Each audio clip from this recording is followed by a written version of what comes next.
Welcome students. In this video we will see the next part of spermatogenesis process from human reproduction chapter class 12th.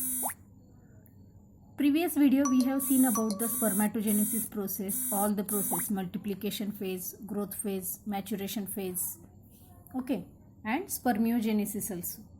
We have seen the spermatogenesis process in which last stage we have seen the production of spermatids. ये 4 spermatids बनते हैं जो कि haploid थे, और spermiogenesis process जिसके अंदर इन्हीं 4 स्पर्मेटिड्स का कन्वर्जन और चेंजेस हो जाते हैं स्पर्म के अंदर.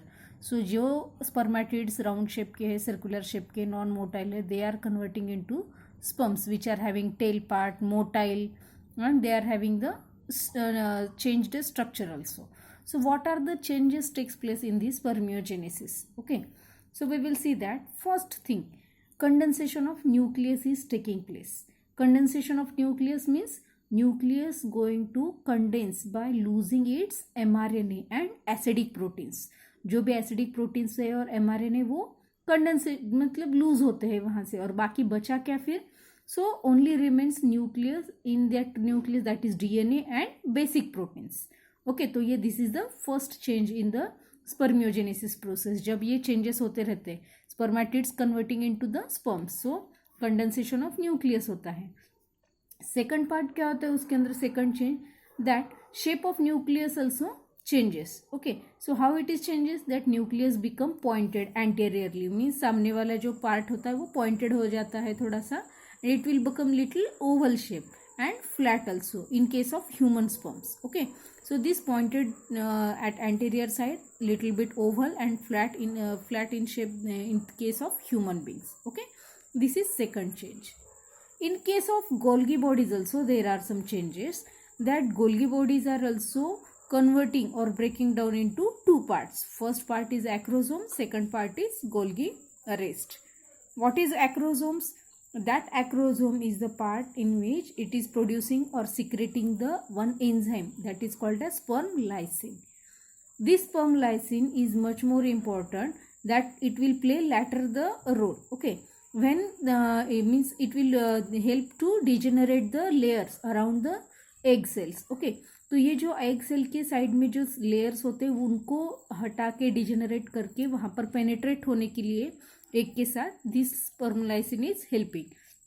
It will see in next videos. Okay, so ये जो एक्रोजोम है स्पर्म लाइसिन रिलीज करता है या सिक्रेट करता है, ये बना होता है breaking from the Golgi body. And second part is remaining, जो बचा हुआ पार्ट है that is called as Golgi rest. Okay, remaining part उसको हम बोलते हैं later it is degenerating Golgi rest.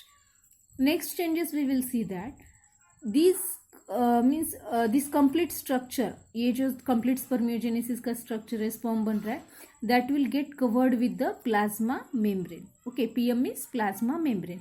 So this whole structure is converting और means covered with the plasma membrane.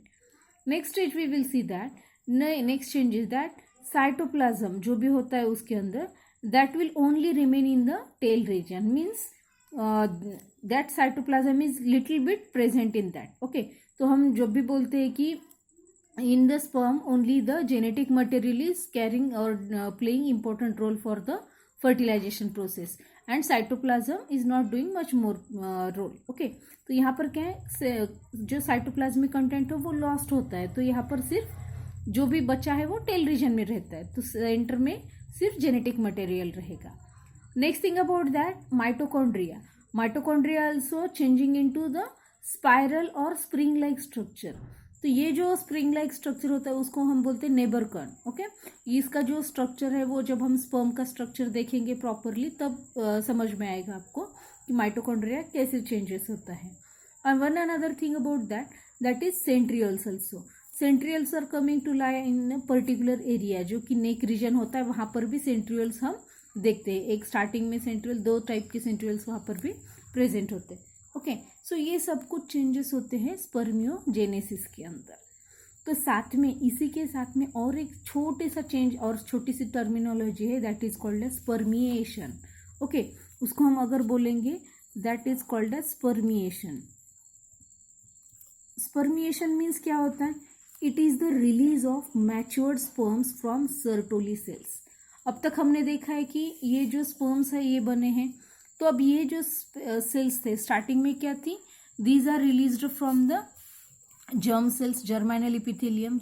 अब जर्मिनल इपिथेलियम के बाद जब ये स्पर्म्स रिलीज हो जाएंगे, ये बनेंगे, लेकिन ये जब मैच्योर होने का काम कौन करेगा, अब इनको हेल्प चाहिए, तो these are going to Sertoli cells. Sertoli cells के अंदर वो अटैच हो जाएंगी, सर्टोली सेल्स के साथ वो ट्रायंगुलर शेप की रहेंगी। तब when it will get mature, it will release into the lumen area, lumen area में वो रिलीज किए जाएंगे, and that process is called as spermiation. Okay, spermatogenesis ये पूरी होल प्रोसेस होगी।